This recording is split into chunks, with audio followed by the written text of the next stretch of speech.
The Mining Indaba is in its last day right now in Cape Town, South Africa. And yesterday, Chris Bishop spoke with the Nigerian Mining and Steel Minister, Musa Mohammed Sada, about the growth of the mining sector in Nigeria. The minister started by explaining the government's plan to diversify its source of revenue from oil and gas and choosing the mining sector as one of the areas where this diversification will come from. Let's take a look.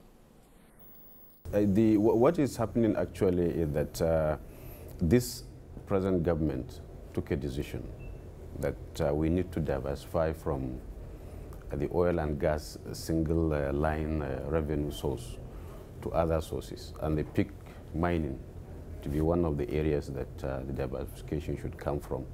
So we studied the situation. Actually, we sought the support of the World Bank, who came in and started a project on sustainable management of mineral resources.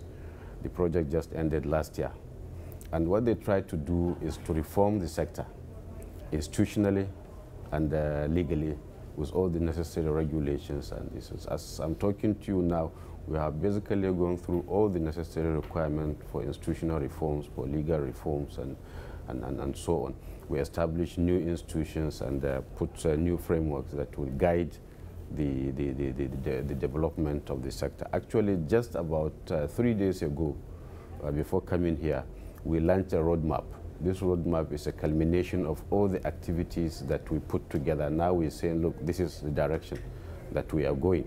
So in it, we try to show in the immediate, what do we do? What is it that we can do in the immediate? In the intermediate, what do we want to do? And in the long run, what are we looking at? So so currently, all the regulatory framework that we need to put in place are in place. And what we try to do is let government sit back as a regulator, let investment and operation be done by the private sector.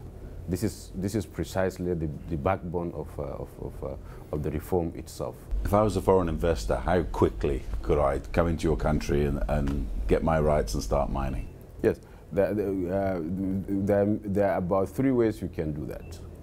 One is you get a recognition license.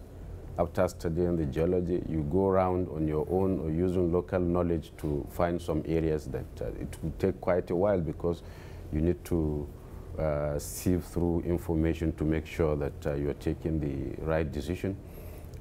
When government was doing mining, it has certain rights, mineral rights. These are somehow gone very far in exploration. Some of them are even in operation. These are up for sale.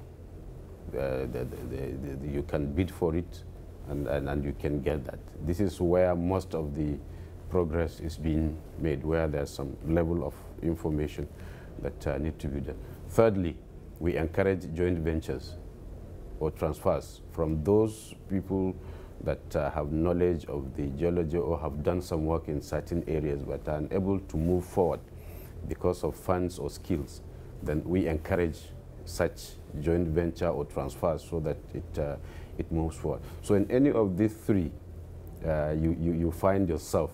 What we try to do is, most of the government organs that treat your requests are not within the bureaucracy of government. There are agencies, body corporate that you can go to and do business. For instance, if you are looking for any type of mining right, you go to a cadastre office that is an independent organization, and they have their own guidelines as to how you do business with them. And these guidelines are in the laws, are in the regulations. If you find yourself being shortchanged from what those guidelines give, you can seek legal redress.